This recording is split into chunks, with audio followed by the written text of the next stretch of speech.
Bom, gente, então vamos dar continuidade à nossa leitura do capítulo sexto inédito, né, de Karl Marx, e onde nós temos procurado ler e discutir categorias fundamentais para a crítica da economia política, né? E agora nós estamos nesse tempo de estarmos discutindo aí uma categoria muito importante, que é a categoria de subsunção, subsunção formal, subsunção real do trabalho ao capital, e tentando esclarecer. Não é fácil, isso é uma categoria complexa, não vão pensar que tem dificuldade porque tem algum problema cognitivo, não. Isso é parte da dificuldade, inclusive de toda a discussão que é feita por vários autores, as traduções não colaboram, porque você tem diferenças de traduções, inclusive, que eu tenho acompanhado, né? A tradução francesa, a tradução americana, a tradução italiana, quer dizer, você tem diferentes formas de estar traduzindo aquilo que está no original em alemão, e isso também tem a ver com o próprio significado, né, dessa palavra. A gente vai tentar esclarecer, e antes de nós fazermos a leitura onde nós paramos aqui do capítulo 6 inédito, né, nós vamos dar prosseguimento. Nessa primeira hora do nosso podcast, a gente vai tirar uma dúvida muito legítima, né, da Nissan, sobre, inclusive, ligada a uma questão concreta, né, a questão dos entregadores, né, como se fala em Portugal, estafetas, né, dos Uhum. entregadores de aplicativo, né, e se coloca essa questão. Isso é importante que se diga, que isso é muito comum, você tem vários textos onde se utiliza dessas categorias para lidar com trabalhadores que não fazem parte, né, da esfera do trabalho produtivo do capital, mas sim fazem parte da esfera do trabalho improdutivo interior à produção do capital. Isso é importante que se diga, que você tem aí, seguindo aí o Rui Fausto, né, você tem uma esfera da produção do capital, no interior dela você tem trabalhadores produtivos e improdutivos, né? E tem até fora dessa esfera da produção do capital, você tem os improdutivos exteriores à produção do capital. É o caso, por exemplo, dos funcionários públicos, né? Os funcionários públicos, com a categoria imensa no mundo, eles são improdutivos exteriores à produção do capital. Agora, os trabalhadores da circulação, né, por exemplo, eles são improdutivos, mas eles são improdutivos interiores à produção do capital. Essas diferenças, elas podem parecer meramente, vamos dizer assim, preciosismo, coisas que... Qual é o sentido de fazer essa discussão, né? Agora, aquilo que eu tenho dito, essas diferenças conceituais, elas são importantes para nós vermos que você tem, de um lado, um ponto de vista do capital e, de outro lado, o ponto de vista dos trabalhadores, né? Então, essa dificuldade que a Nissan teve, porque a Nissan ela está tentando entender isso na perspectiva, né, do ponto de vista dos trabalhadores. Então, o ponto de vista do capital é outra coisa. Mas então vamos começar do começo, né? A Nissan vai ler o que ela escreveu, depois o Eziel vai ler a resposta que ele fez, se quiser complementar pode, e depois eu vou comentar, né, para tentar, vamos dizer, todos nós fazemos esse esforço aí para tentar esclarecer a Nissan, né, evidentemente, sem nenhum compromisso, viu, Nissan, de você sair daqui 100% dominando tudo, certo? Isso eu tenho certeza. Isso Tudo bem, é professor? mais um esforço que a gente vem fazendo aí. Eu diria que eu Uhum, lembro que a primeira vez que eu levantei essa questão, eu escrevi até um texto que passei para vocês. Isso foi uhum. no ano passado, então a gente tem quase 2 anos, né?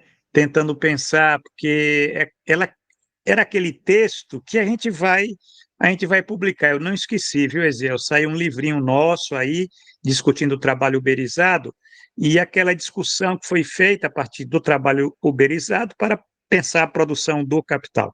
Então, vamos lá, a Nissan pode ler, depois o Eziel, e eu faço o complemento. Certo. Embora o trabalho dos estafetas ocorra na esfera da circulação de mercadorias e, a rigor, ser considerado um trabalho improdutivo interior à produção do capital, ele não deixa de estar inserido na lógica exploratória do sistema capitalista. Apesar de tradicionalmente se considerar que o mais valor é gerado na produção, o trabalho dos estafetas revela elementos de exploração capitalista por meio da subsunção formal e real. Este trabalho é subordinado e, como veremos adiante, produz subsunção formal por considerarmos ser um trabalho assalariado e subsunção real pela atuação das tecnologias. Estas tecnologias atuam como mecanismos de intensificação, gerenciamento e controle do trabalho, ampliando o processo de exploração dos trabalhadores envolvidos. Ótimo, ótimo. Aí o Eziel, ele fez aqui algumas considerações. Agora a bola está com o Eziel. Então, vamos lá. A resposta ficou assim, né? Por escrito. Em Marx, a subsunção formal e real é um processo estritamente constituído na esfera da produção de mais-valia, absoluta e relativa. Isto é um processo constituído no âmbito da produção do capital por meio do controle sobre o trabalho produtivo, o trabalho que produz diretamente mais-valia.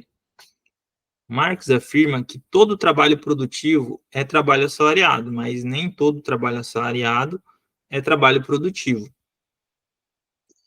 O trabalho assalariado, que atua no processo de circulação da mercadoria capital, se constitui na dimensão da reprodução do capital, e não na produção do capital a partir da criação de mais-valia absoluta e relativa. Nesse sentido, o trabalho assalariado, que é empregado por empresas capitalistas no âmbito da esfera da circulação, pode ser considerado trabalho subordinado ao capital, mas não trabalho subsumido, nem formal, nem realmente ao capital. Pois, para Marx, o trabalho na esfera da circulação não produz mais-valia. Então, esse é um ponto até que a gente tem discutido no capítulo 6º inédito, né?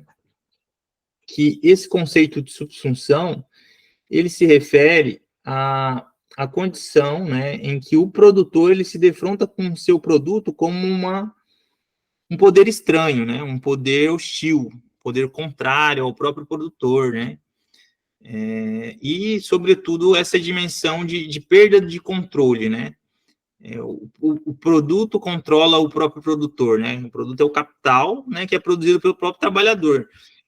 Mas esse trabalhador que cria o capital, para Marx, é o trabalhador que produz mais-valia. Nem todos os trabalhadores assalariados por empresas capitalistas estão em âmbitos que criam mais-valia, né? Que criam trabalho excedente. Então, esses ramos, né, as atividades industriais, até alguns determinados setores de serviços, são setores que produzem trabalho excedente, produzem mais-valia, né? Não necessariamente a produção de bens tangível, né, se refere se delimita a trabalho produtivo, né? O trabalho produtivo pode abranger diferentes formas de produção, inclusive a produção de serviços. Mas os assalariados do comércio, né, na concepção de Marx, em O Capital, eles são assalariados que eles não estão na esfera da criação da mais-valia, eles atuam na reprodução do capital, porque o capital é produção de mais-valia e realização, circulação dessa mais-valia, né? Realização, tipo, as atividades que se referem à venda. Então, essas atividades de compra e venda, elas não criam por si só valor nem mais valor. É o trabalho no processo direto de produção que vai criar o valor e o mais valor, né, apropriado pelo capital. Então, nesse sentido, né, a gente se refere a assalariados, que são empregados, eles têm o trabalho também controlado pelo capital, os assalariados do comércio, os assalariados de atividades de circulação, e você tem tecnologias também nesses setores, mas são setores que eles não estão, a princípio, né, em princípio teórico, são setores de atividades que, por natureza, não criam valor e mais valor. Eles realizam o valor, realizam a mais-valia, realizam a circulação dessas mercadorias, né? Esse é um primeiro ponto. Mas eu queria colocar também, talvez, algumas questões que podem ampliar esse debate, né? São algumas colocações do ponto de partida, assim, a minha resposta terminou nisso, mas eu penso que essa questão ela pode ser ainda mais complexa, né? Quando a gente considera até mesmo o tratamento do Marx sobre a produção de serviços, né? Por quê? Isso é uma coisa para a gente pensar. Por exemplo, as atividades de circulação de mercadorias, muitas vezes elas envolvem a produção de serviços, né? E o Marx, ele considera que o setor, as atividades de produção de serviços, elas podem criar valor e mais valor. Então, quando a gente olha, por exemplo, para indústrias de transportes, é uma produção de serviços de transportes associados a outras indústrias, né, em que há uma produção de serviços de transportes. Inclusive, é uma coisa que o Marx considera, ele tem algum tratamento no livro 2 do Capital, né, sobre esse processo de produção de mais valor, no que ele chama de uma indústria de serviços, né. Isso mostra uma análise talvez um pouco mais concreta, quando você vai para as formas mais práticas, né? Porque você tem níveis de abstração, níveis de análise. E esse é um nível de análise que se aproxima um pouco mais do desenvolvimento da realidade, né? Do capital. E quando a gente olha, inclusive, para o capitalismo contemporâneo, muitas vezes você tem uma imbricação mais próxima, né? É difícil separar. Mas isso é um princípio teórico para a gente entender os fundamentos do sistema, né? Não é a atividade de compra e venda que vai criar valor e mais-valia.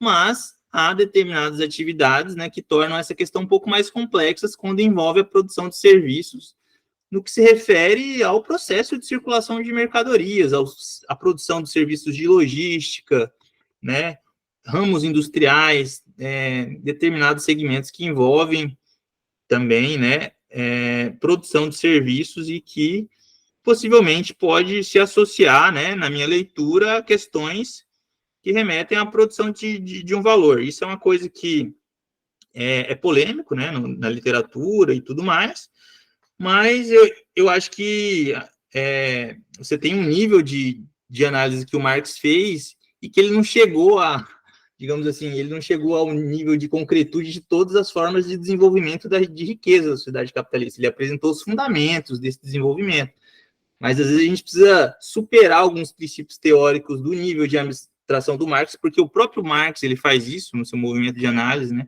Não é só porque a gente parte das categorias marxianas que eu estou afirmando isso, mas esse é um movimento que o Marx faz em relação ao que ele mesmo elabora, né? Ele busca formas mais concretas, e os princípios teóricos que ele assume em determinados momentos, eles não são assumidos em outros níveis de abstração.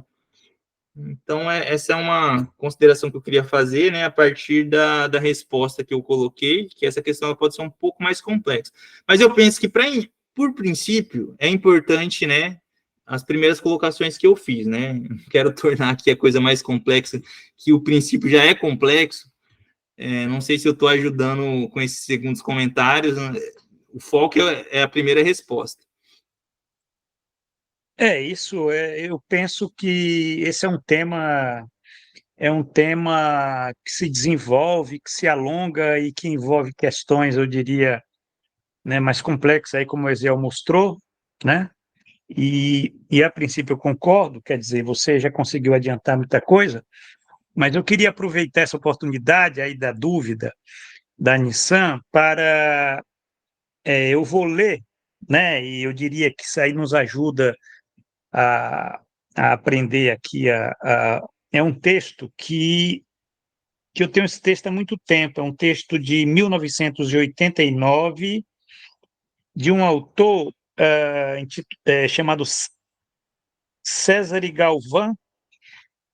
César Galvão, ele foi um professor de economia da Universidade Federal da Paraíba, né, lá nos idos da década de 1970, e ele fez pesquisas sobre capital e tecnologia, né?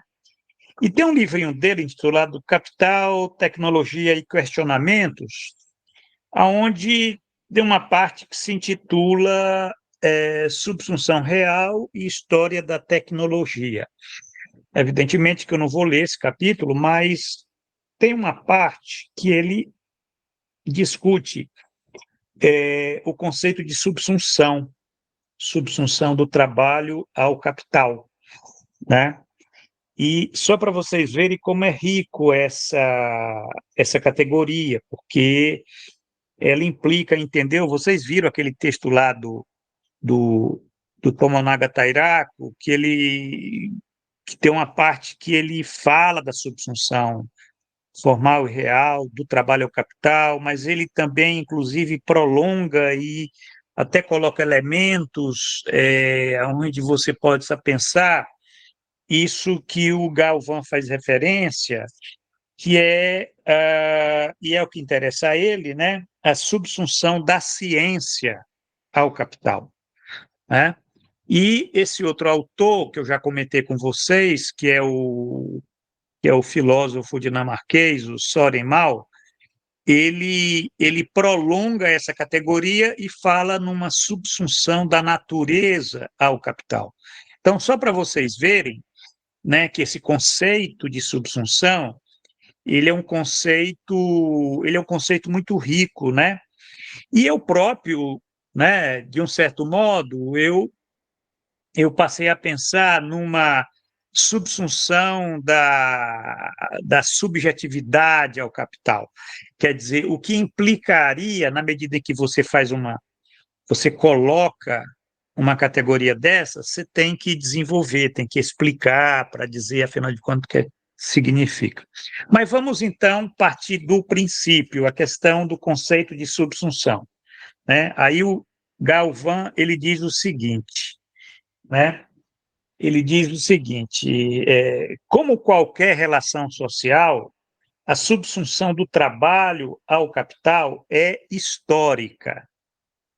Como conceito, ela constitui uma aproximação da mente àquele objeto que é a sociedade capitalista, captando nela a razão constitutiva da relação de classe fundamental, a relação trabalho-capital. Então, essa categoria de subsunção, ela está, vamos dizer, convulsionada por essa relação constitutiva da relação de classe, que é a relação trabalho-capital, né?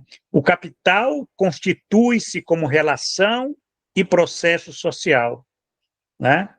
E neste processo, como já escrevia Adam Smith, ele diz aqui, agora abrindo aspas, Adam Smith, então logo a propriedade se acumulou nas mãos de pessoas particulares, algumas delas vão naturalmente empregá-la fazendo trabalhar gente laboriosa, a quem eles fornecerão matérias-primas e sustento para alcançar um lucro com a venda do trabalho deles, ou seja, com aquilo que o trabalho deles acrescenta ao valor das matérias-primas. Né? Uma citação aqui da riqueza das nações. Smith define aqui a situação, né? A relação, o processo social que se forma com a concentração da propriedade.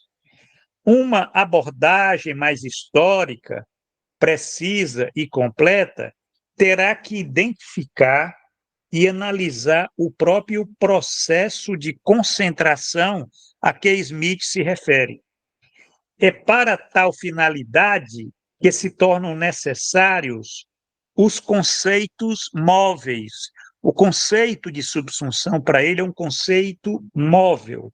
O que é que significa conceitos móveis? São conceitos abertos à evolução histórica, né? O que significa que esses conceitos eles vão enriquecendo seu próprio conteúdo de novos aspectos, né? É isso que eu estou falando para vocês. Então, na época do Marx, é claro que falar de uma subsunção da natureza ao capital talvez não fosse tão explícita essa abordagem. Na definição dos traços básicos da história do capital, o conceito de subsunção e seu desdobramento em formal e real é, sem dúvida, um dos mais importantes. Então, na história do capital, esse conceito de subsunção, ele é um dos mais importantes, né? Tem vários conceitos, vocês sabem aí que história do capital significa desse universo aí da crítica da economia política. Nosso propósito aqui é o de submetê-lo a certas observações e ampliações, de aproveitar sua elasticidade para reencontrá-lo, já reformulado e modificado, na e pela realidade do movimento do capital atual. Quer dizer, evidentemente, nós pensarmos no século XXI esse conceito, ele tem que estar enriquecido pelo movimento do capital atual, né? Antes de tudo, aí ele vai entrar naquilo que nos interessa de imediato. O termo subsunção indica e caracteriza a relação entre o trabalho e o capital. À primeira vista, pareceria mais oportuno denominá-la submissão, pois trata-se de expressar a relação que surge quando o trabalhador vende sua força de trabalho ao capital, a ele se submetendo. No entanto, olha o que o Galvão diz. No entanto, subsunção expressa esta submissão específica com maior precisão, né? Quer dizer, subsunção é uma forma específica de submissão. Nem toda submissão é subsunção. Aí ele diz: trata-se da geração de uma situação social na qual a força de trabalho venha a ser ela mesma incluída e como que transformada em capital. O trabalho constitui o capital. Constitui-o negativamente, pois é nele integrado no ato da venda da força de trabalho, pela qual o capital adquire, com esta força, o uso dela, o uso que constitui o próprio processo capitalista de produção. Então, veja bem, você tem aqui uma relação contraditória, né, no caso da subsunção, porque, nesse caso, a força de trabalho ela é incluída, ela é transformada em capital. O capital constitui, o trabalho constitui o capital, né? Que, no caso, é capital variável. Para designar as relações sociais próprias deste processo, o termo submissão é impróprio e insuficiente. O outro termo, subordinação, é mais preciso, mas não expressa todo o conteúdo específico da subsunção, né? Então, vocês veem que o Galvão ele diz que tanto você traduzir subsunção em submissão, ele considera que é impróprio e insuficiente, pela especificidade dessa relação entre o trabalho assalariado e o capital, né? E também o termo subordinação, também ele diz que é insuficiente, né? Ele vai comentar aqui as duas expressões. Submissão não expressa a relação por ter em seu conteúdo uma certa carga de docilidade. Nas relações trabalho-capital, além e apesar de o trabalho subordinar-se ao capital, ele é um elemento vivo, em permanente medição de forças, gerando conflitos e oposições ao outro polo formador da unidade, que é a relação e o processo social capitalista. Desta maneira, o que é específico é que a força de trabalho, além de ser um dos elementos constitutivos da relação social que a aprisiona e submete, é também um elemento que nega aquela relação. E, por isso mesmo, sua subordinação precisa ser reiteradamente afirmada. É nesse processo que o capital visa superar uma subordinação, né? Ou melhor, uma subsunção meramente formal, transformando-a em real, uma subsunção real, com o corolário que a transformação da força de trabalho em capital acaba por consolidar-se socialmente. Então, essa tensão que você tem já na subsunção formal, essa tensão ela vai se desdobrar na transformação da subsunção formal em subsunção real, né? Porque o capital ele supera essa subsunção formal, né, que não é só uma subordinação, porque, na verdade, para o capital, essa relação é uma relação como se ele tivesse uma batata quente nas mãos, ele tem que se livrar disso, né? A ciência e a tecnologia corporificadas nas instalações do capital confirmam a necessidade da relação de subsunção. Veja bem, a ciência e a tecnologia confirmam a necessidade da relação de subsunção. Então, uma coisa é a tecnologia, por exemplo, que o estafeta utiliza no processo de trabalho. Aquela tecnologia, ela opera para controle, mas não é a mesma tecnologia que você tem na fábrica, aonde a força de trabalho utiliza, mas aquela tecnologia vai estar negando, né? Vai estar negando, vai estar apendicizando, vai, inclusive, estar expulsando o trabalho vivo da produção, né? O que não se vê, por exemplo, nessas esferas da circulação de mercadorias. Você tem tecnologia, mas nem toda tecnologia significa que ela está a serviço da subsunção real. Se esta ultrapassagem resolve alguns problemas existentes na fase anterior de subsunção meramente formal, ou quase, a operação do modo de produção capitalista nestas novas etapas gera desenvolvimentos que repõem nós velhos e cria outros novos, né? Então, aqui essa é a mobilidade do conceito de subsunção. Ele é um conceito móvel, porque faz parte dessa própria contradição viva que é o capital. Agora, a contradição viva do capital, ela está lá na produção, é onde se produz o mais valor, que a contradição explode.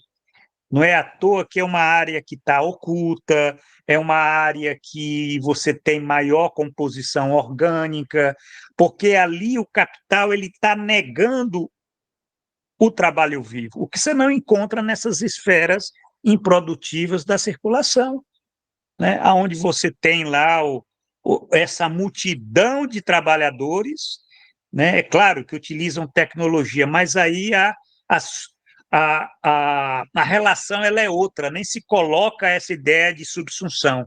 É claro que a tecnologia ela entra para subordinar, é trabalho assalariado, todo trabalho assalariado ele subordina, né? Ele submete, né? Mas nem todo trabalho assalariado ele subsume. Só aquilo, né, como o Ezel colocou, só aquele que está na produção do capital, ou seja, na esfera da produção de mais valor, né? Isso é para mostrar que, no ponto de vista do capital, essa esfera ela é uma esfera mais crítica. Não é à toa que esses investimentos em capital fixo para tentar tirar força de trabalho dessas esferas, porque é como se o capital tivesse uma necessidade imensa de estar. Isso só expõe as contradições, né? Porque você tem aí o aumento da composição orgânica, em termos de sistema, o impacto disso na própria geração do mais valor, né? E aí, essa categoria, ela, na verdade, ela expressa essa riqueza, né? Quer dizer, é subordinação, mas não é só, é submissão, mas não é só, né? É dominação, mas não é só, é subsunção. Ou seja, né? Aquilo que o trabalho produz nega a si próprio, né? Quer dizer, o trabalho, né, como ele diz, né, o trabalho constitui o capital, né? O trabalho constitui aquilo que vai negá-lo. Olha a contradição aí, né? Porque, na verdade, isso é parte do próprio movimento do capital, né? O que não se vê nas outras áreas onde você tem trabalho assalariado, né? Não é à toa que a indústria ela tem, nas últimas décadas, aumentado a produtividade do trabalho, né, no aspecto de estar enxugando força de trabalho. Enquanto os serviços, o que é que nós temos nos serviços? Os serviços improdutivos, né, essas áreas elas têm se ampliado, né? Ela tem contratado mais essa multidão aí de miseráveis, né? É claro, com tecnologia para controlar, para subordinar, porque é trabalho assalariado.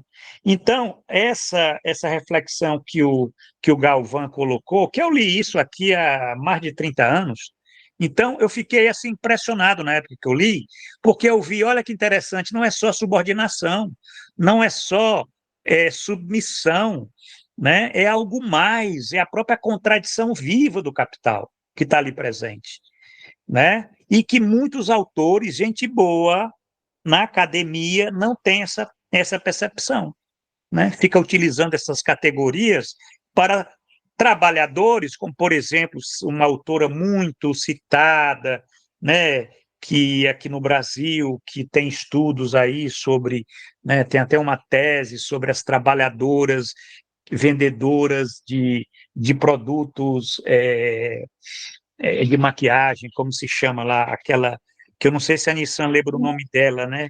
A Ah, Ludmila Bilho. pronto, a Ludmila Bilho, ela utiliza essa categoria para uma esfera improdutiva, que é o trabalho de venda. O trabalho de venda não é, você tem aí, não é essa, você não pode utilizar subsunção formal, muito menos subsunção real, né? Quer dizer, é esse cuidado com a categoria para pensar questões. É claro que lá na esfera de circulação você vai ter outros problemas, você vai ter outras formas, inclusive formas de alienação, formas de estranhamento, né? Que não são aquelas que você tem lá na classe operária, né? Na classe que está na produção do capital, né? Isso não quer dizer que você não tenha problemas, tem. Quer dizer, do ponto de vista do capital, é isso, essa diferença. Agora, do ponto de vista do trabalhador, que é por isso a dificuldade, eu até fiquei pensando, por que a Nissan tem essa dificuldade de estar entendendo isso? Porque você tem aí dois pontos de vista, né? Essa perspectiva que o Eziel falou, que eu estou falando, tal, que o Galvão falou, é a perspectiva do capital, né? É, dessa contradição viva que é o capital. Agora, você tem a perspectiva do trabalhador, que é a perspectiva mais sociológica, né? Aquela perspectiva que você vai lá, você entrevista, você vê, olha como é que eles estão explorados, como é que eles vivem numa situação de miserabilidade, vendendo, entregando produtos, mercadorias aí para o capital, né? Quer dizer, nessa perspectiva, você tem, é claro, você tem trabalho assalariado, você tem controle, você tem dominação, você tem estranhamento, formas de alienação, né, né? E isso faz com que a gente confunda, a gente ache que isso é comum, né? A mesma coisa, por exemplo, no caso dos funcionários públicos, né? Que é uma categoria de improdutivos exterior à produção do capital, né? Você pode também, olhando para aqueles trabalhadores funcionários, olha a situação de miserabilidade, se trabalham tanto, né? Até falam, produz tanto, né? O tempo de vida reduzido a tempo de trabalho, essa situação de estranhamento, todos esses elementos, aí as pessoas acham que tem o mesmo conteúdo, né, que tem o mesmo conteúdo. Na perspectiva do estranhamento, você pode até dizer que pode ter, vamos dizer, o mesmo conteúdo.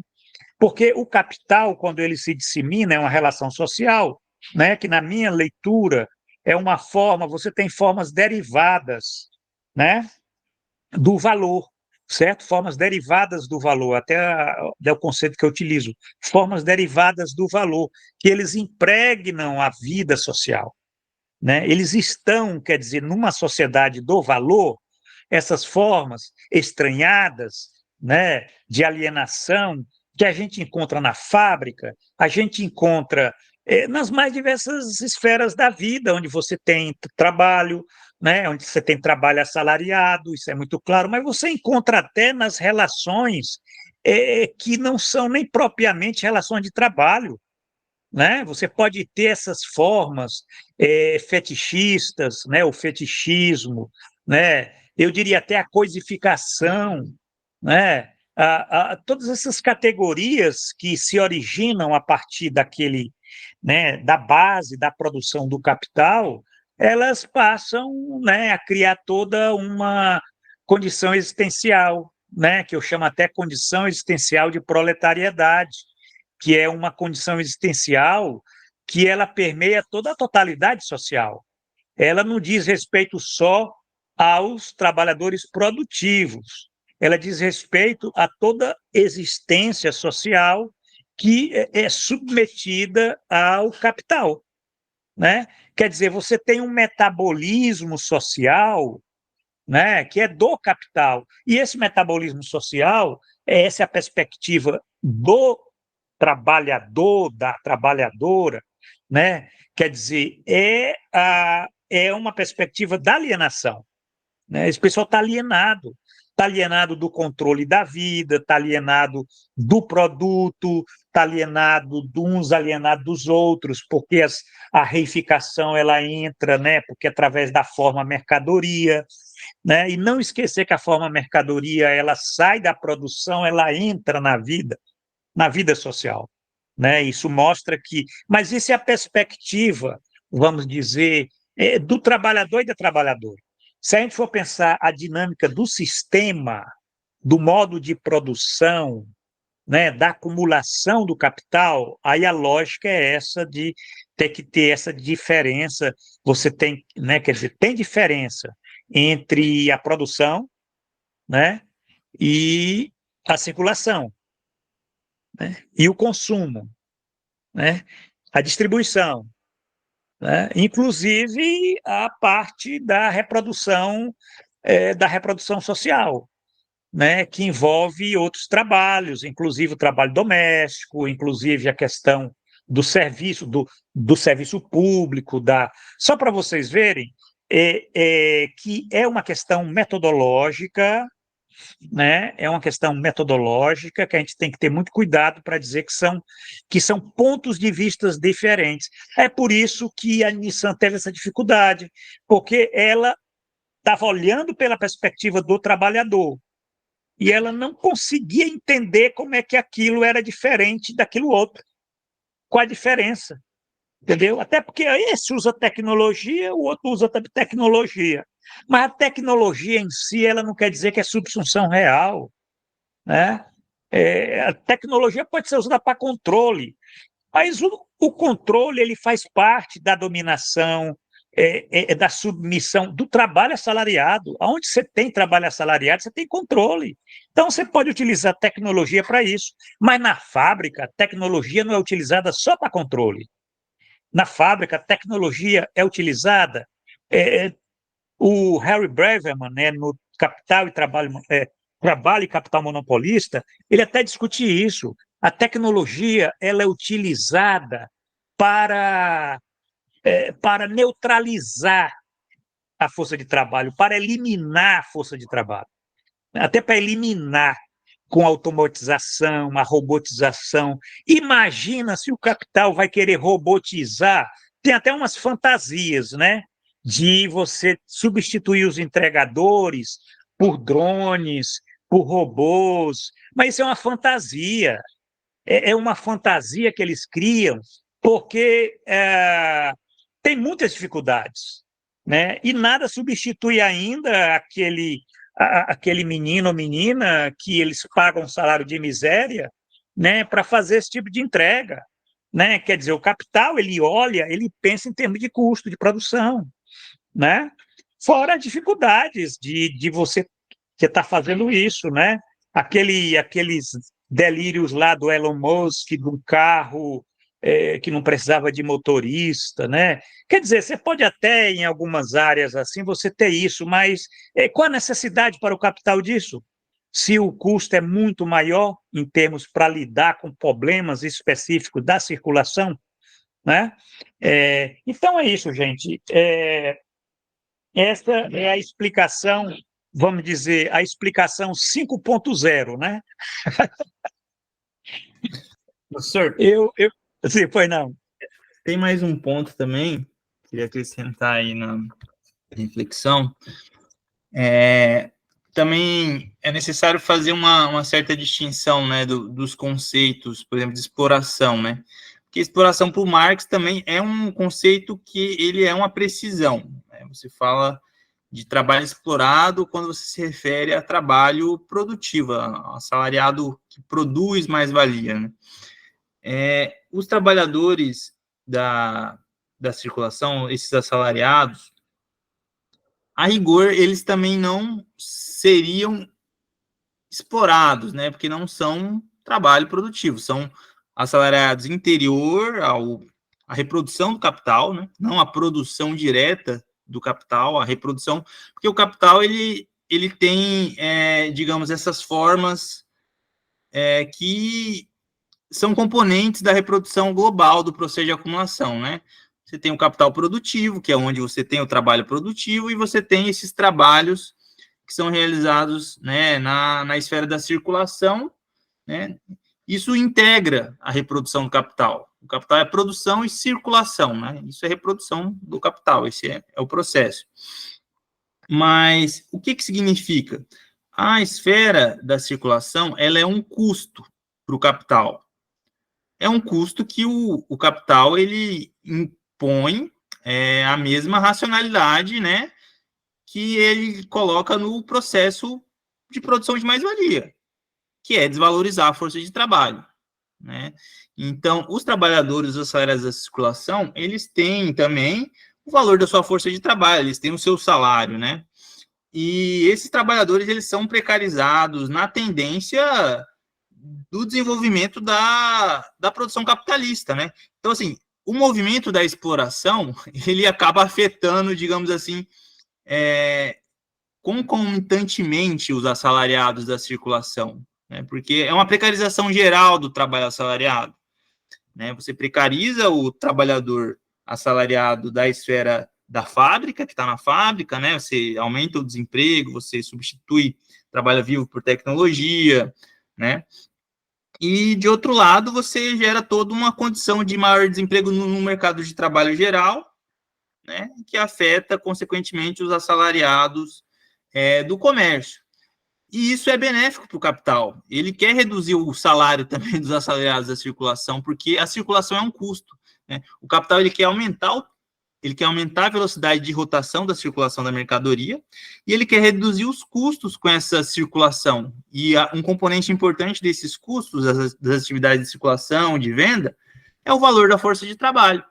Então, por exemplo, o processo de precarização, a superexploração dos assalariados do comércio, né, é uma condição de espoliação. Eu acho que é mais preciso a gente usar esse termo, né, porque é um mecanismo também da acumulação capitalista, né, essa redução de custo, mas ela tem um outro sentido, ela não é, digamos assim, o capital não está tirando mais-valia desses assalariados, né, ele está aumentando talvez a parcela do bolo de apropriação de mais-valia, reduzindo o nível do valor da força de trabalho, talvez, né, um valor de força de trabalho abaixo, né, um salário abaixo do nível normal do valor da força de trabalho, né, a superexploração, a retirada de direitos, essas subcontratações, por exemplo, Nissan, no setor de entrega, né, de comida, por exemplo, ou entrega de outras mercadorias, mas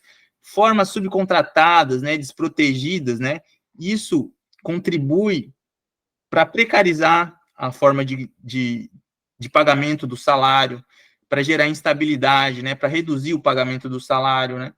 Então, isso entra no processo que contribui diretamente para a acumulação também, mas não aumenta a mais-valia, você aumenta a apropriação de mais-valia, digamos assim, né. Você tem um conflito distributivo do valor que é produzido entre o que vai ser salário e o que vai ser apropriado como capital, como mais-valia para o capital, né?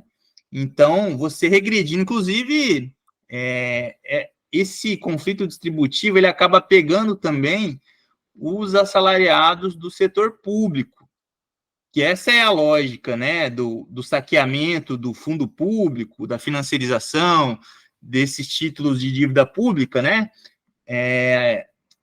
Você tem o quê? Essa pressão das políticas neoliberais para aumentar a jornada de trabalho, para não reduzir a jornada de trabalho do funcionário público, para reduzir o salário do funcionário público, precarizar condições de previdência, né? Então, todos esses saqueamentos de direitos que retiram renda do funcionário público ou dos outros assalariados, eles entram nesse mecanismo que a gente pode chamar de espoliação, né? Você aumenta essa apropriação até parasitária do capital, né? Sobre os assalariados, né?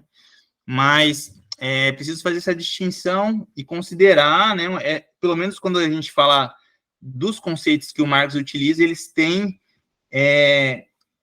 diferenciações para aprofundar o entendimento, né, dessa riqueza de elementos que é a crítica da economia política, né? Então, são algumas colocações aí para contribuir também com esses esclarecimentos. Você lembrou bem, Egiel, essa questão, conceito de exploração, que é uma palavra, um termo que tem sido utilizado, e inclusive, eu faço distinção, eu coloco exploração entre aspas, para estar dizendo, olha, exploração, a rigor, poderia ser pensada só no caso da produção de mais-valia, né? Mas veja bem, tem um autor chamado Rui Mauro Marini, que ele tem uma colocação, que eu até discuti isso no livrinho O Conceito de Trabalho Produtivo, uma nota metodológica, que é do Rui Mauro Marini, aonde eu fiz comentários, eu e o professor Adrian Sotelo Valença. Então, esse livro aí fica aí uma dica para vocês, O Conceito de Trabalho Produtivo. E o Marini, ele tem uma colocação que eu considero problemática, é o seguinte, ele diz o seguinte: trabalho produtivo é aquele que produz lucro. Então, por exemplo, o trabalhador da circulação, ele é empregado pelo capital comercial. E o capital comercial, todo capital, qual é o objetivo dele? É o lucro. Então, se você tem lucro, né, você é explorado, né? Então, quer dizer, evidentemente, né, você tem diferença entre o lucro da indústria, o lucro do comércio, o lucro dos bancos, né? É uma categoria que, né? Então, o Marini ele amplia esse conceito de trabalho produtivo, né? E envolve, inclusive, esses trabalhadores que nós, né, numa outra direção, nós consideramos que não são trabalhadores produtivos, né? Então, a exploração, ela também pode ser entendida assim, né? Aonde tem lucro, você tem exploração, né? Então, se você trabalha numa loja, né? Se o dono da loja, né, perseguir o lucro, né, você é explorado, né? Então esse é um sentido mais, eu diria, é um sentido mais trivial, mas é que tem sido utilizado muito aí quando se fala, eu sou explorado, né? Quer dizer, porque tem alguém que está lucrando em cima de você, né? Mas a questão é que lucro é uma categoria que não se confunde com mais-valia, né? Quer dizer, você tem diferenças aí, novamente, a questão conceitual, a questão de estar lidando, né, com categorias da essência, da aparência, tal, né, que causa uma certa confusão, né? Então, nesse ponto aí, eu tenho colocado exploração entre aspas, só para alertar, né, e a coisa fica mais séria ainda quando você vai falar do trabalho do funcionário público, né? Que ele, no discurso dele, né? Porque entra a questão do discurso, da linguagem, né? Eu sou explorado, tal, né? Quer dizer, quando aí a relação, ela é uma relação totalmente diferente, né? Quer dizer, não é nem a relação que você tem naqueles trabalhadores que são interiores à produção do capital, né? Mas é uma relação por exemplo, como é que se diria, né, que seria, né, uma brutalização, quer dizer, falta uma linguagem, né, uma palavra que ela seja mais específica a essas situações, né? Tem um termo expoliação, né, que o Eziel falou, né? Que também pode ser pensado, né? Mas, em geral, expoliação remete a roubo, né? A roubo, a furto, aquilo que alguém toma violentamente, né? De forma extraeconômica, né? Aí é expolia, né? Quer dizer, expoliação, né? Quer dizer, alguém tá roubando você assim de uma forma violenta, né? Que é mais explícita, né? Quer dizer, a expoliação você percebe que você está sendo expoliado, né? Você pode até nem ter consciência ali, mas está muito claro que ali é como uma violência, né? Quer dizer, expoliação é uma violência. Agora, formas mais sutis de expoliação, aí talvez falte uma palavra específica para lidar, porque o capital articula isso, ele articula exploração, expoliação, né? Desde a origem, né? E quando a expoliação se torna sistêmica, aí a coisa já é uma violência, vamos dizer, mais silenciosa, mais oculta, né? Mas é o sentido que talvez as pessoas elas querem dizer, elas não vão dizer que é expoliação. O que elas estão dizendo é o seguinte: o que eu recebo, né, como salário, não consegue pagar minhas contas, né? Então eu sou explorado, né? Quer dizer, é um sentido muito imediato, né? Disso, né? E não importa se a pessoa ela é funcionária pública ou ela é comerciária, bancária, né? Ou está numa fábrica têxtil. Aí novamente vem essa diferença entre a perspectiva do capital e a perspectiva do trabalhador, né? Na perspectiva do trabalhador, ele fala uma linguagem que é comum a todos, né? O trabalhador, ele fala uma linguagem, né? A linguagem da proletariedade é uma linguagem comum, né? É uma linguagem comum. Ele fala, eu sou explorado. Ninguém vai perguntar, mas e aí? Mas você produz mais-valia? Não, ninguém vai perguntar isso. O que tem de imediato é uma existência de empobrecimento, né? A coisa da alienação. Agora, a linguagem do capital, quer dizer, o capital, como é que ele vê, tem diferenças. Tem diferença entre o funcionário público, entre o comerciário, entre o operário lá da fábrica, né? Quer dizer, diferença no plano. Aqui se produz mais-valia, aqui se distribui, se divide, né? E aqui vamos dizer, no caso do funcionário público, né? Quer dizer, você tem lá o que é pago, é uma parte de uma mais-valia que foi extraída pelo Estado via tributo, mas é que isso é o salário lá né? Quer dizer, são uma, duas, três coisas diferentes, né? Aí você vai entrevistar, a pessoa está falando a mesma linguagem. Quer dizer, são posições que são legítimas, né? Não estou dizendo que alguém está errado, né? Eu estou dizendo só que é da perspectiva que você vê, né? Se é do capital ou é do trabalho estranhado, né? Daquela condição lá que Marx ele descreveu lá nos manuscritos de 1844, quando ele começou a descrever o que era o trabalho estranhado, que era o estranhamento, a alienação, todo um discurso, né?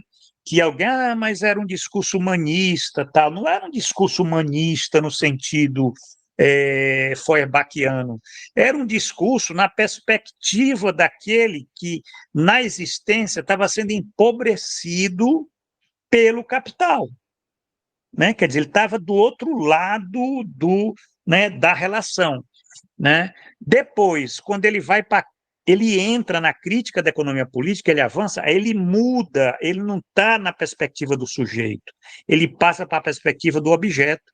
Isso é que é interessante, né? Quer dizer, quando ele está lá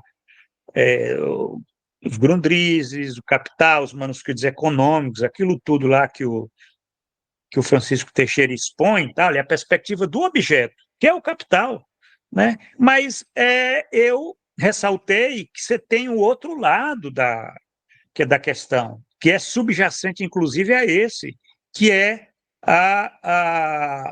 o trabalho estranhado, o estranhamento, a alienação, o empobrecimento, né? E todas essas relações aí que se universalizam, né? Isso é interessante. Só para concluir esse nosso primeiro momento, gente, eu vou passar para vocês um texto que se intitula A História da Subsunção. É um texto de um grupo, o EndNotes, que é um grupo de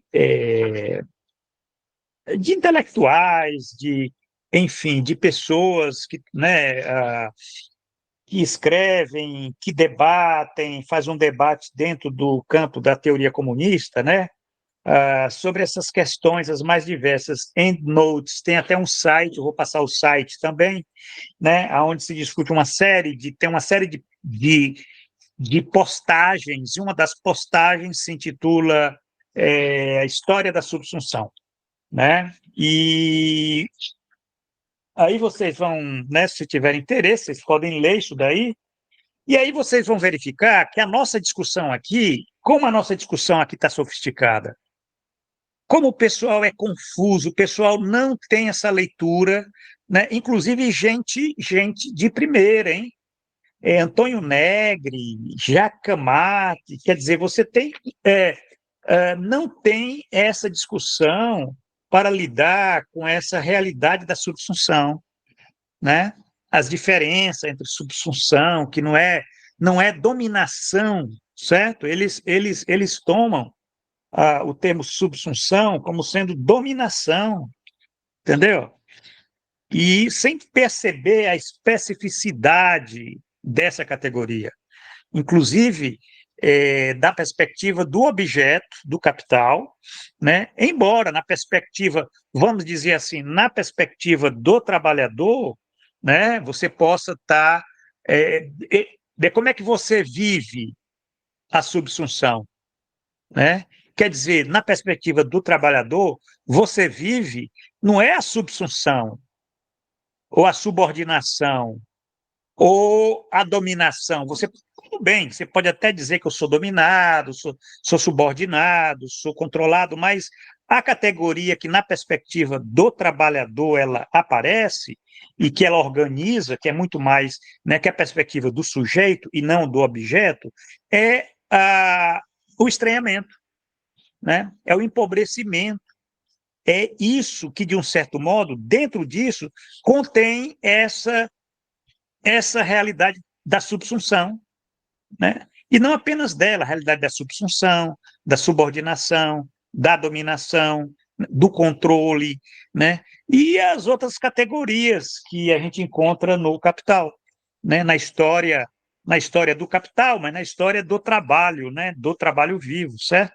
Então, esse nosso debate, ele é um debate que, se vocês forem ler o que aí fora estão discutindo, vocês vão verificar que aqui está muito mais sofisticado em termos metodológicos para entender aquilo que, de um certo modo, o Marx estava colocando, né?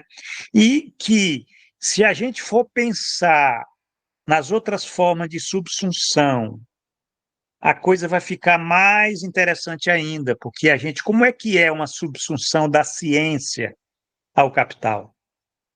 Como é que é uma subsunção da natureza ao capital? Né? Quer dizer, essa discussão aí da fratura metabólica na perspectiva da subsunção, né? Quer dizer, não é uma questão pequena, não é a dominação da natureza pelo homem, não tem nada a ver com a dominação do capital sobre a natureza, como se o capital fosse uma coisa externa, né? Esse era um primeiro entendimento que eu tinha, né? Há 3, 4 anos eu tinha esse entendimento, mas que eu mudei, que eu, vamos dizer, fiz inclusive autocrítica. Quem leu aquela minha postagem que está no blog sobre trabalho e natureza, né? Ou até no anterior, né? Sobre uma crítica imanente, né? Do colapso ambiental, essa leitura que eu faço da natureza do capital, né? Então, mas isso aí é um desdobramento conceitual que eu acho muito mais rico para a gente pensar esse movimento, né? Que o capital ele opera na medida em que ele vai, né? Englobando, né? Envolvendo, né? Mas é no sentido de dentro para fora, não é de fora para dentro. Eu sei que é difícil, assim, logicamente, a gente colocar isso na cabeça, né? Aquela observação que o Eziel fez ontem na minha exposição sobre aquele gráfico, né? Quer dizer, o gráfico ele era de 2 dimensões. É difícil a gente mostrar, às vezes, problemas que são tridimensionais, né?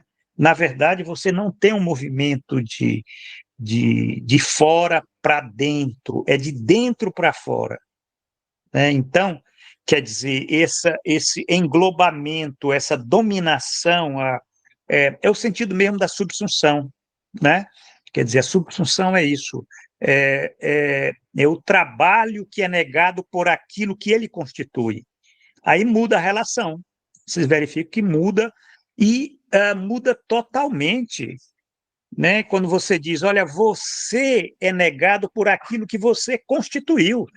quer dizer, é diferente daquela leitura vitimista, coitadinho do trabalho, né, que o capital explora, tal, né, o capital é o mal, tal. Mas você vê, olha, tá vendo aí a subsunção? A subsunção, ela opera uma contradição viva, né, do capital, porque o trabalho constitui aquilo que o nega, né, e ao ser negado, o capital nega a si próprio, né? Então, quer dizer, essa é a contradição, né, que com a subsunção está muito presente. E isso, como é que fica no caso? Isso é na relação trabalho e capital. Agora vamos pensar na relação capital-ciência, capital-natureza, né? Vocês já viram que realmente isso está um campo muito bom para a gente especular.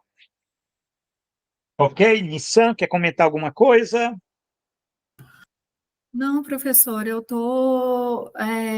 Bom, eu fiz várias anotações aqui. Eu fiquei bastante incomodada com a questão da exploração, porque até então isso para mim era uma certeza, né? Que o trabalhador uberizado, o entregador, o motorista por aplicativo, ele é um trabalhador explorado. Eu não lembro de ter lido nada em Marx que tivesse conceituado a exploração no sentido de que apenas o trabalhador que produz mais valor, ele é explorado. Então, talvez seja porque, como o professor falou, eu pense nessa perspectiva muito do trabalhador, isso é fato, desde sempre. Mas só um parêntese aí, só para, né, esclarecer. Eu penso que o Eziel, ele colocou de uma forma clara, né, que no caso, vamos pensar assim, né, o motorista da Uber, né, você vai dizer que ele é explorado? Ele quer dizer, eu diria que nesse caso aí cabe sim expoliação, né? Não é explorado. Agora, o entregador, né, de aplicativo, qual a leitura que eu faria? Eu faria nesse sentido. Se você dizer que explorado é todo aquele que produz lucro para outro, esse Sim, entregador ele é explorado. é assim que eu Porque pensava. ele enriquece o capital comercial, vamos dizer. Aham, Agora, veja bem, isso é uma leitura. A sim. leitura que foi colocada, inclusive eu tenho colocado, o Ezequiel colocou, certo? É uma leitura mais fina. Aí vai na perspectiva do capital, que é o Sim. seguinte, mas a rigor, certo? Exploração, ela se dá lá na esfera da produção, no sentido específico, né, do que é a exploração. Quer dizer, você que produz a riqueza, né, você é empobrecido, certo? Uhum, Então, quer dizer, você que produz a riqueza, você é empobrecido. O estafeta ele não produz a riqueza, sim. né? Uhum, Ele é empobrecido por outras condições específicas, sim. certo? Mas tudo bem, a gente entende, quer dizer, não se faz um cavalo de batalha nesse aspecto. Agora, cavalo de batalha se faz quando se discute, e aí na academia, né, quando a Uhum, Ludmila Bilho utiliza subsunção formal e real para uhum, falar das vendedoras de maquiagem, tal, da Avon, sei lá, certo? sim. Ela comete um erro teórico, Claro. Não, certo? não, Quer é dizer, sim. é uma questão específica. Aham, Agora, numa interpretação dessa realidade dos entregadores, né, você pode sim, sem maiores problemas, agora deixando claro, né, que é explorado, mas a rigor, a exploração ela tem que ser entendida. é justamente isso que eu queria finalizar esse comentário, que embora tenha aberto um buraco aqui na minha cabeça, que eu já fiquei, meu Deus do céu, não acredito, estou pensando errado desde sempre. Eu gostaria de esclarecer isso de uma forma bem exata e até buscar mesmo onde Marx conceitua a exploração, porque eu gostaria de respeitar as categorias marxistas. Gostaria não vou deixar de utilizar a palavra exploração, porque eu realmente acredito que eles são explorados, porque, como o senhor falou, eu penso nessa ótica de que eles estão enriquecendo o bolso alheio, né, em detrimento deles, do trabalho deles. Mas eu gostaria de ter esse cuidado categórico, né, de Marx e apontar de que essa exploração seria, como o senhor mesmo falou, que utiliza as aspas, né? Eu gostaria de ter esse cuidado. Veja bem, a sociologia é uma ciência empírica, impressionista, não é muito rigorosa nessas coisas de conceitos ou de palavras, né? Uhum. Inclusive, até o velho mestre, Ricardo Antunes, às vezes dá umas derrapadas lascadas, porque é da formação, certo? É da Sim. formação. As pessoas, quando elas falam, elas utilizam expressões, palavras, para traduzir uma realidade, só que, a rigor, como a dialética, não estou falando nem em Marx, assim, do marxismo, estou falando da dialética, porque aí é uma tradição filosófica que já vem lá da, né, Hegel é rigoroso, né? Sim. Quer dizer, os filósofos, porque eles pensam com as palavras, gente. Se ele não for rigoroso com isso, eles vão ser rigorosos com o quê? Né?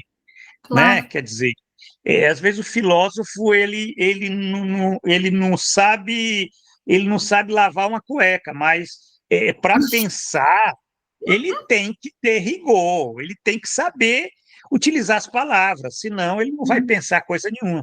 Então, esse rigor, ele é muito desprezado dentro da sociologia. A sociologia é uma ciência impressionista. Não se preocupe com isso, porque ninguém vai te cobrar isso. Agora, mesmo os marxistas, você tem uma confusão. Exploração pode ser uma coisa impressionista, né? Uma mulher pode falar assim para outra: o meu marido me explora. Pronto, você vai dizer que ela está mentindo, que a palavra não é essa? Não, você entendeu perfeitamente o que ela quis dizer, entendeu? Quer dizer, é uma palavra que você tem que entender pelo que ela significa, em termos sociológicos. Agora, na perspectiva do capital, do objeto, daquele objeto que é responsável pela acumulação de riqueza, que domina, que organiza, inclusive, a dominação, a acumulação, e que explica as crises, e todo esse movimento aí, quer dizer, as coisas têm as suas diferenças. Né? O capital, ele tem essa, né? É a mesma coisa de você, hoje em dia, o que é que se fez assim para manipular? Eles fragmentaram a sociedade, aí se criou as identidades dos mais diversos tipos, né? Tem trans, tem negro, tem mulher, tem índio, quer dizer, se fragmentou, isso é uma manipulação, tal. Porque na perspectiva do capital, você só tem trabalho e ele próprio. Quer dizer, mas na perspectiva do mundo, né, social, tal, né, que tem a política, tem a manipulação, tem a ideologia, tal, certo? Você tem todos esses fragmentos aí, né, que a gente acha que isso vai explicar o desenvolvimento do sistema. O que explica o desenvolvimento do sistema não é essas lutas aí, certo? Você não tem nenhuma preocupação do sistema, não tem mesmo, com a luta das mulheres, dos negros, dos índios. Agora, tem uma preocupação do sistema com a luta da classe operária. Aí sim, aí você começa a ver que se mobiliza exército, mídia, juiz para dizer que a greve é ilegal. Quer dizer, você tem, quando o trabalho se move, certo? A gente vê como o capital levanta as orelhas. Agora, sim. essas outras lutas são lutas identitárias. Gente, isso é uma tremenda manipulação, porque é da perspectiva do sujeito. O sujeito acha que ele fazendo aquilo, ele vai mudar a produção, a distribuição, a redistribuição. Não vai. O que você vai ter são direitos, são lutas pelo reconhecimento. Mas o sistema consegue se reproduzir com isso, entendeu? Então, quer dizer, são perspectivas, assim, que a gente tem que saber articular para reconhecer o lugar delas, certo? Eu reconheço o lugar dessas lutas identitárias, ela tem o lugar delas, né? No meu entender, se manipula muito com elas, mas elas existem, estão ali. Eu não posso dizer que não existe, existe, né? Agora, na perspectiva do sistema, a verdadeira luta é a luta de classe, né? Uhum. Que eles estão tentando ocultar, invisibilizar, até quebrar os sujeitos, né, capazes, né, quer dizer, todas as instituições de formação do sujeito de classe, eles quebram, né? Eles esvaziam, eles fizeram isso com os sindicatos, com os partidos, né?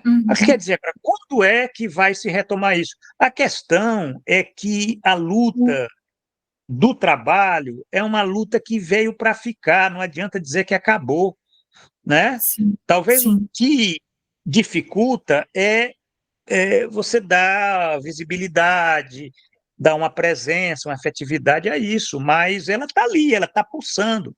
É por isso que todo dia tem que se manipular muito. Todo dia tem que se manipular muito. E mesmo assim ainda tem ali e acolá uma greve, um movimento coletivo, uma manifestação, entendeu? Então, isso é que é interessante, essas perspectivas.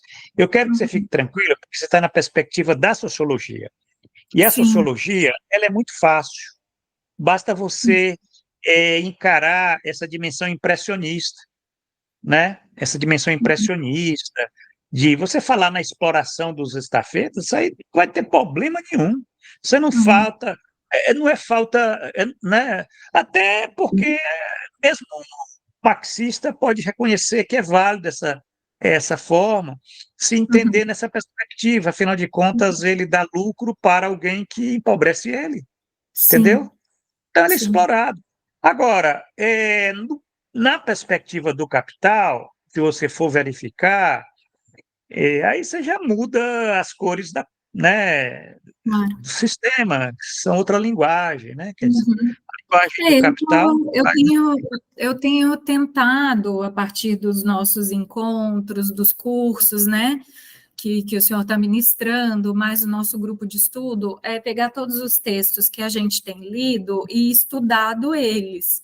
Então, de alguma forma, eu tenho meus apontamentos, só que eu percebi que, por exemplo, eu tentei fazer um compilado assim de informações acerca da teoria do estranhamento.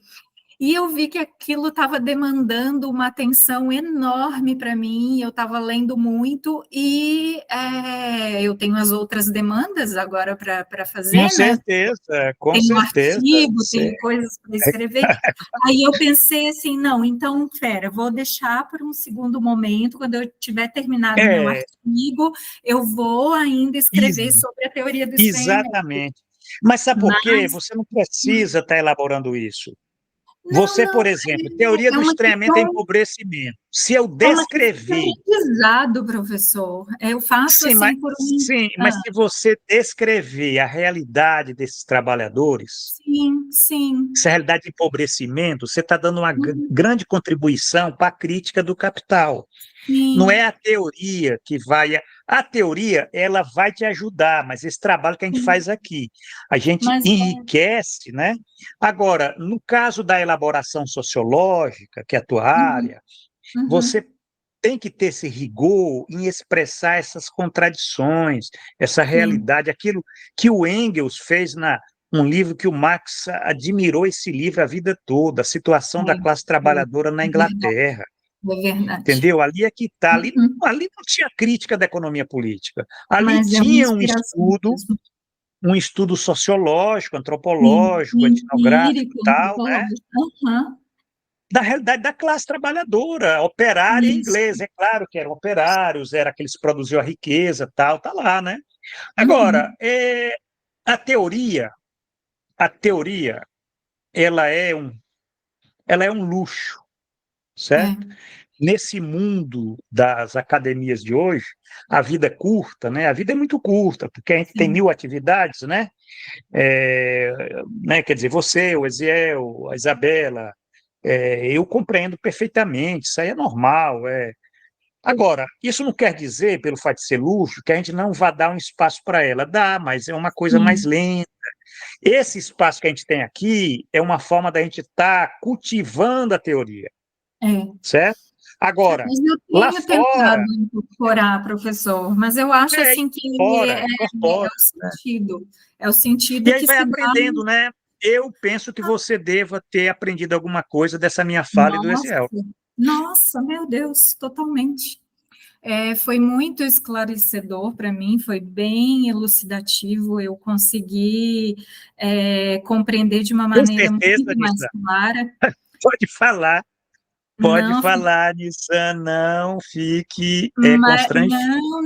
não, de jeito Aqui nenhum. é a gente. Porque Ah, não é fácil. A Isabela, eu não não, sei, está ouvindo aí, eu não sei se a Isabela conseguiu entender essa não, fala minha e do Eziel. como eu falei, para eu conseguir absorver todo o conteúdo que é passado nos nossos encontros, nos cursos, eu preciso de um tempo só comigo mesma, com os Ótimo, textos e a para minha elaborar, escrita. Para exatamente. elaborar, Isso eu preciso desse tempo de elaboração. Então, assim, é. num primeiro momento, ficou claro para mim, eu identifiquei os meus equívocos com relação às categorias, né? Ficou claro, mas eu só vou saber se ficou realmente internalizado no momento que eu tentar escrever a respeito e fazer ali, colocar no papel o meu entendimento. Tá Então, certo, assim, tá certo. é a forma que eu estudo. Eu sou do É, tipo é, de não, escrever mas para é a estudar. forma, e Se você eu tem não avançado. escrever, É, parece que eu não estudei. é. Então, assim, de qualquer forma, para mim foi bem esclarecedor e, a princípio, eu compreendi, mas eu ainda vou precisar internalizar melhor essas informações todas e tentar escrever a respeito. E a forma que eu tenho encontrado de verificar se eu realmente tenho entendido ou não é tentar associar a concretude Pronto, do meu objeto de pesquisa, né? pronto, Que no exatamente. caso, os entregadores. É. Como que eu posso E aplicar essas aí, e categorias, aí esses você diz, conhecimentos? olha, eu vou olhar na perspectiva dos entregadores. Aí você já Isso. tem um entendimento X. Se Ah, você sim. for olhar na perspectiva do capital, é um entendimento Y. Aham. Isso é para você não achar que você está equivocada. O que você não Aham. estava equivocada. Você estava numa perspectiva, certo? Sim, Eu, sim. eu e o Eziel apresentamos uma outra perspectiva. Não é Uhum. que essa tua perspectiva, ela, vamos dizer, está errada a rigor, né? Só na Uhum. questão da subsunção, ali realmente Não, foi justamente, é um uma erro. Não, mas compreendi, ali eu é um erro. compreendi. Veja bem, se você for ver o debate, é você e 1 milhão de marxistas que estão E eu já errando. li muito, o senhor falou da Ludmilla, eu pensei, meu Deus do céu, eu já li Sim, tanto não, mas isso é esse no próprio aqui que eu vou Antunes, na passar. Ludmilla, Eu vou vários. passar para vocês aqui essa história da subsunção, que tem equívocos. Não, quer dizer, equívocos assim, essa interpretação nossa, ela se distingue dessas outras, É mais entendeu? cuidadosa, né, professor? Sim, mas a É. gente argumentou. Eu penso que eu, Eziel, a Aham, gente argumentou. Porque a questão não é aham. só fazer a propaganda, nós somos os melhores. Não, a gente Mas argumentou. vocês são A gente, rigorosos. é, a Eu gente acho matou a isso cobra e válido. mostrou o pau, entendeu? Então é isso. Exatamente. É, então, esse equívoco, que não se martirize com isso, porque Não, nós temos, vamos dizer, é isso que eu falei para vocês, essa questão que eu estou falando aí da subsunção da natureza ao capital, né? Quer dizer, eu tinha 3, 4 anos um entendimento que hoje é um entendimento mais aprimorado. Quer dizer, Aham, eu me equivoquei? Não, eu aprimorei. Quer dizer, até poderia ser um equívoco, porque eu não estava nessa perspectiva que eu diria da contradição do capital, que é sim. aquela relação entre, na perspectiva do objeto, aquilo que é fundamental é essa relação entre capital e trabalho. Isso é que Uhum, funda todas as uhum, outras relações, entendeu? Quer aham, dizer, e essa perspectiva do objeto, ela se distingue da perspectiva do sujeito, né? E isso é sim, que faz a diferença da crítica da economia política e da teoria do estranhamento. Quer dizer, sim. não é que uma está equivocada e a outra está certa. Não, é que são perspectivas diferentes, né? Nesse movimento, né? Até porque elas se compõem, entendeu? Elas se compõem, Sim. fazem parte de um mesmo. É como a relação capital-trabalho, né? Se você Uhum. for verificar, você entrevistar um trabalhador, ele vai estar falando da vida dele. Ele está É. equivocado porque ele não leu o Capital e não está utilizando a categoria de mais-valia? Não. Ele está Uhum. falando ali a vida dele, ele está vendo aquilo. Agora, aí você chama um marxista e diz, agora explique isso daí. Aí ele vai ver a perspectiva do objeto, do capital.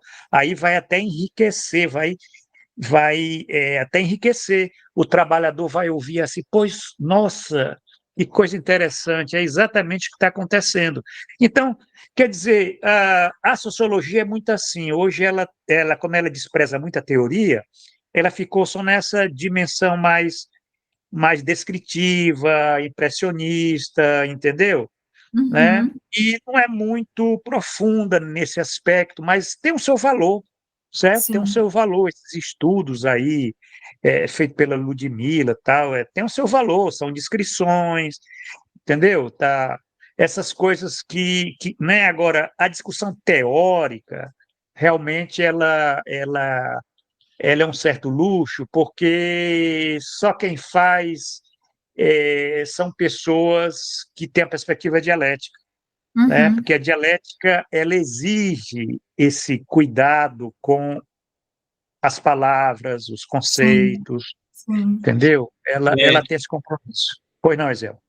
queria acrescentar também, né, que nessa perspectiva dialética, Nirsan, é esse processo de ir tornando mais preciso a sua Uhum. investigação, a sua análise. Uhum. Então, assim, queria dizer para você não se sinta, não perca a confiança, né, Não, não, lógico que porque não. você escreveu algo de uma forma que não foi tão precisa, porque, assim, eu acho que você tocou em questões que são centrais, isso que é importante, esse movimento de Uhum. tocar no que é essencial, sabe? Isso eu acho que Uhum. você tem, e é o principal. Assim, você vai elaborando, você vai. Demanda um tempo, né? Eu, por exemplo, eu fui ter esse acerto de contas com a questão da subsunção de uma maneira mais acurada para escrever a minha tese, para fazer uma exposição até no último ano ali do doutorado, né? Porque antes eu Uhum. tentava trabalhar esses conceitos, eu via que ainda tinha imprecisão, é um tempo, exige um tempo. E Sim. assim, eu trabalho com a perspectiva, né, da abordagem materialista dialética, estudar o campo do trabalho há um tempo, e ainda isso demorou para mim ficar, para mim ter Uhum. uma clareza Uhum. maior, né? Uhum. Mas à medida que você vai amadurecendo, você vai tornando mais preciso. Eu acho que isso que é importante, né, professor? Exatamente. E às vezes a gente olhar para as coisas que a gente escreveu e a gente vê que a gente tem uma visão mais rica hoje. Você não precisa concordar Ah, com com aquilo que você certeza, escreveu claro. Aham, anos atrás, o que você escreveu claro. ontem, né? Eu acho que Aham. esse é um movimento dialético do pesquisador, que a ciência dialética exige, né? Você sempre está Nossa, aprimorando, com tem que certeza. aprimorar. Aham. Não, eu tenho plena convicção disso e é notório. Se eu pegar os textos que eu escrevi há 2 anos, eu olho, dou risada, porque não tem nada a ver com a minha escrita de hoje. Então, eu agradeço mais uma vez a paciência de vocês e o cuidado que vocês têm primoroso, assim, com a teoria, com as categorias, com os conceitos e com a didática na explicação, todo esse cuidado que vocês têm realmente me ajudam muito, porque aqui na universidade eu não tenho isso, né? A gente não tem esse tempo e não tem professores disponíveis que tenham esse tempo e esse cuidado com a teoria. É um estudo que seria individual meu e muito mais difícil e muito mais demorado se não tivesse o nosso grupo. Então, eu, de forma alguma, fico com vergonha ou ofendida ou qualquer coisa do tipo, eu sou bem pé no chão com isso, eu estou aprendo cada encontro que a gente tem. Até porque A teoria colocou, sempre foi desprezada na até academia. porque colocou uma questão aí que deu um debate riquíssimo, né, professor, aí pra gente. Nossa, foi ótimo. Foi, eu acho Foi que ótimo. propiciou, inclusive, uma aprendizagem aqui conjunta, né? Porque vocês acham que eu, que não estou aprendendo com essas conversas aí de vocês, vocês acham que o professor que está falando, dando aula, ele já sabe de tudo, é isso? Que eu só estou transmitindo? Gente, eu tenho aprendido muito nesse curso da Crítica do Capital, tenho aprendido muito nessas nossas leituras, e eu vejo isso com naturalidade, inclusive aperfeiçoando esse entendimento do hoje mais do que nunca, né? Do que está acontecendo aí no mundo, né? Sim. E o que eu lamento é assim, né? Que a academia, né, onde vocês circulam, né? Isabela, Nissan, Ziel, tal. Hoje é um ambiente muito mais pobre do que era há 20, 30 anos, entendeu? Nossa, com Porque certeza. O neopositivismo, o pós-modernismo, né, quer dizer, toda nas ciências sociais, muita descrição, né? As pessoas elas acham que descrever é fazer ciência, né? Isso aí, estudos empíricos, né? E vai se desprezando a teoria, né? O método, a filosofia, esse interesse até de estar estudando filosofia mesmo. Eu acho que todo mundo deveria, antes de entrar em qualquer curso de humanas, fazer um ano estudando história da filosofia, entendeu? Com professores que consigam, né? Quer dizer, estudar lógica, né? Sim. Dialética, estudar ao lado, estudar história, né? Quer dizer, os fundamentos, mas hoje não se tem mais isso. Hoje se perdeu isso daí. E outra coisa, né? Essa velocidade que quer se fazer tudo, né? Tudo em função de um objetivo que ele é totalmente, vamos dizer, contingente, né? Porque não se acumula nada e tudo dura muito pouco, né? Aquilo que você publica, de repente você faz uma festa naquele dia, daqui uma semana todo mundo esquece e você não fez mais nada. Aí você entra numa depressão porque você tem que produzir como se aquilo que você fez tivesse perdido valor, entendeu? A academia está assim. É uma coisa de... O próprio Lattes, ele exige que você só coloque as produções dos últimos 5 anos. Quer dizer, já eles vão dizer as produções dos últimos 2 anos, 1 ano, né? Quer dizer, é um sistema da velocidade, né? Isso vai desvalorizando o que a gente faz na vida, porque a vida não é assim, né? A vida não tem essa lógica. A lógica, essa é a lógica da valorização, é essa, né? Quer dizer, a lógica da valorização é isso, aquele lucro que o capital tem no mês, ele é esquecido o que vale aquele lucro que ele vai ter no próximo mês, né? Agora, a vida não é assim. A lógica do metabolismo, né? Ela é cumulativa, ela é cheio disso, né? É cheio de erros e acertos, né? Não é só o currículo vitae, é o currículo mortis.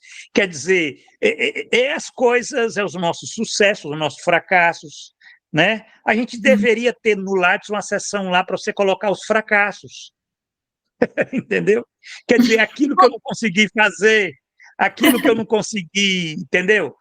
Mas não, é uma coisa, é uma ideologia que é a barbárie, Isso é que é barbárie. A gente fala o que é barbárie, mas esse ritmo, entendeu? E isso faz com que a teoria, que ela tem um outro movimento, né? A teoria cumulativa, reflexiva, exige tempo, cuidado, né? Ela seja desvalorizada cada vez mais. Já era desvalorizada, né? Não estou dizendo que no passado se valorizava muito a teoria, não. A universidade no Brasil sempre desvalorizou a teoria pela nossa miséria, entendeu? A gente não elabora, a gente pega o que os outros elaboraram, né? O europeu, o francês, é tudo fora, né? Porque colônia é assim, colônia não produz, é, não elabora, não cria nada. A colônia ela tem que comprar, né? Tem que consumir aquilo que é elaborado lá fora, né? Então é isso. Então, quer dizer, você vai fazer teoria para quê? Se colonizado não deve criar nada, né? Quer dizer, porque teoria é para quem cria, certo? Sim. Se você quer criar alguma coisa nova, você tem que aprender teoria, senão você só vai reproduzir, Uhum. entendeu? Então, isso é o limite dessa nossa mentalidade colonial, né? Que faz com que a gente valorize mais o que o estrangeiro faz, né? E menos do que se faz aqui. Quer dizer, Giovanni Alves, quem é Giovanni Alves para escrever uma teoria do estranhamento, né? Quer dizer, ele mora onde? Lá né, no Brasil. O que é o Brasil? Fala português? Quem que fala português no mundo? Quer dizer, essa é essa lógica entre colônia e metrópole, que está nos cercando nessas atividades, né? Agora, a gente deixa isso de lado, né? A gente despreza, eu, pelo menos, foda-se, né? Quer dizer, se eu for Uhum. pensar nisso que eles pensam, a gente Não, faz, né? não A gente faz mal. elabora teoria, a gente cria, né? Eu estou sempre criando aí formas de abordar a crise do capital, né? Vocês têm acompanhado aí que as formas mais complexas, tá? Os conceitos, o Ezel tem que trabalhar também desde a tese dele, batendo cabeça com certas interpretações. Eu acho que, né, o esforço que a Nissan tem feito aí, quer dizer, isso daí é uma elaboração criativa, né, que nós deveríamos, né, colocar isso, inclusive, no nosso currículo. Acho que tem que colocar isso daí. Porque isso é trabalho, a gente está queimando neurônio aqui, está elaborando, né? E estamos gravando, a gente vai ficar isso aqui no podcast, vai ser socializado, né, como sendo uma grande discussão sobre o conceito de subsunção, né, em Marx. Então, isso é importante para mostrar como nós fazemos ciência. Não é só o Sim. europeu, o americano, o japonês, entendeu? Quer dizer, a gente se apropria desses caras que estão lá fora para a gente, né? Vamos dar uma do chinês, né? O chinês ele é muito inteligente, ele se apropria do que é feito lá fora para ele criar a tecnologia dele, entendeu? Então, quer dizer, essa é a forma que a gente tem, né, pensar na nossa teoria, né? Uma teoria, porque toda teoria, ela não é geral. Toda teoria é a partir de uma situação concreta. E o Brasil, ele permite, e aí já concluindo, ele permite a todos nós que a gente faça teorias de altíssima qualidade. Sabe por quê? Uhum. Porque aqui é onde o diabo se estabeleceu, é onde o capital realmente se desenvolveu na sua forma mais primitiva, bruta, certo? Bárbara, né? Porque é um país dependente de formação colonial escravista, né? Com todas essas condições da periferia, a gente tem muito mais condições de entender o capital na sua forma mais complexa, né? Mais articulada e elaborar muito mais do que o francês, o inglês, o alemão, o americano, o japonês, tal. Esse pessoal que não sabe o que é, por exemplo, superexploração do trabalho, entendeu? Ele não sabe Sim. o que é isso, né? Uma coisa é o estafeta em Portugal, outra coisa é o entregador aqui em São Paulo ou no Nordeste, no Recife, em Fortaleza, entendeu? As condições que vive, né? porque aí você tem as condições concretas muito mais, com certeza, uma teoria da alienação aqui, ela vai ser muito mais completa, ela tem que ser, né? Assim como, por exemplo, o Marx ele jamais elaboraria o Capital se ele tivesse se mudado para morar lá no interior da Califórnia, ou se tivesse, sei lá, o Marx ele tivesse emigrado para morar no Rio de Janeiro, lá em 1850, né? Ele teria se enterrado aqui, né?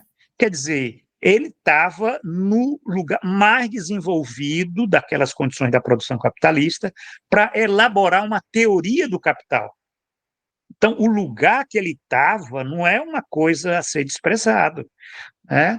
Então, uma teoria da exploração, né, do capital, ela vai ser elaborada aqui sim, porque você tem todas as condições de um país que não é um país atrasado, não é um país subdesenvolvido. O Brasil é um país muito rico, um país capitalista muito rico, mas só que é Sim. dependente, né?